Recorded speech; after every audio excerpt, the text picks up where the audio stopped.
Rasulullah sallallahu alaihi wasallam khairu khalqillah, kiumbe bora katika dunia hii ambaye hajawahi kumkosea mtu maskini, wanakuja kumvunjia heshima na kumchorea vibonzo na kumtukana. Waliyadhu billah. Amemkosea nani Rasulullah hata aweze kumwingilia? Lakini subhanallah, leo waislamu pamoja na udhaifu tulionaye, waislamu duniani wameonesha machungu yao haijawahi kutokea duniani. Namna watu walivyokasirika juu ya matendo haya ndani ya Ufaransa, waislamu hawajakasirika kama walivyokasirika safari hii. Imetoemea kutokea wakati wa nyuma huko, mpaka anazungumza mmoja barabarani tu, ambaye ni mtu barabarani, hana mbele hana nyuma, muislamu wa kawaida tu, anazungumza kwenye Aljazira, anasema nyinyi msifikiri kwamba sisi ni watu ambaye ni wajinga, wala msifikiri kwamba sisi ni watu ambaye tumelala, tuko macho, na siku ile ambayo tutakuja kuamka, basi ndo mtajua kwamba sisi kumbe tuko na nguvu.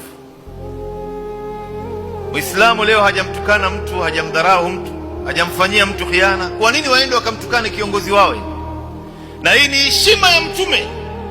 Lao angelitukanwa mtu baba yake hapa, ama atukanwe mama yake,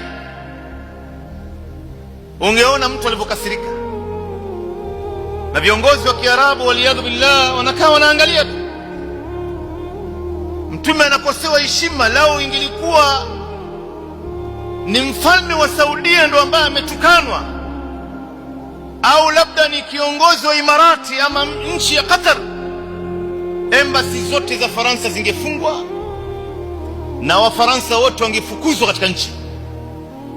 Lakini kwa sababu ni Mtume, hakuna ambaye anayejali hayo, hakuna ambaye anayejali hayo. Ndugu Waislamu, nitaombeni radhi sana. Muhammad Bahero ameniomba sana niweze kuzungumza mbele yenu, lakini tulikuwa tuna mipango inshallah. Mimi tumewahi kuzungumza na kina Said Bakari na wengineo katika msikiti huu na kadhi wa vile vile, kwamba tutakuja kutoa khutba hapa na darsa hivi. Mimi nilikuwa napita tu, nimeingia leo jioni, tuko njiani tunapita, basi ndio tumeamua kuswalia hapa, na ndio ikatokea fursa kama hii.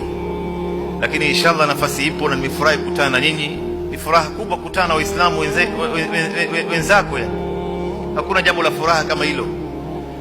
Lakini inshallah Mwenyezi Mungu Subhanahu wa Ta'ala atatukutanisha tena katika mambo ya kheri, na inshallah kama tulivyokutana hapa tutakutana katika al-Firdaus al-A'la.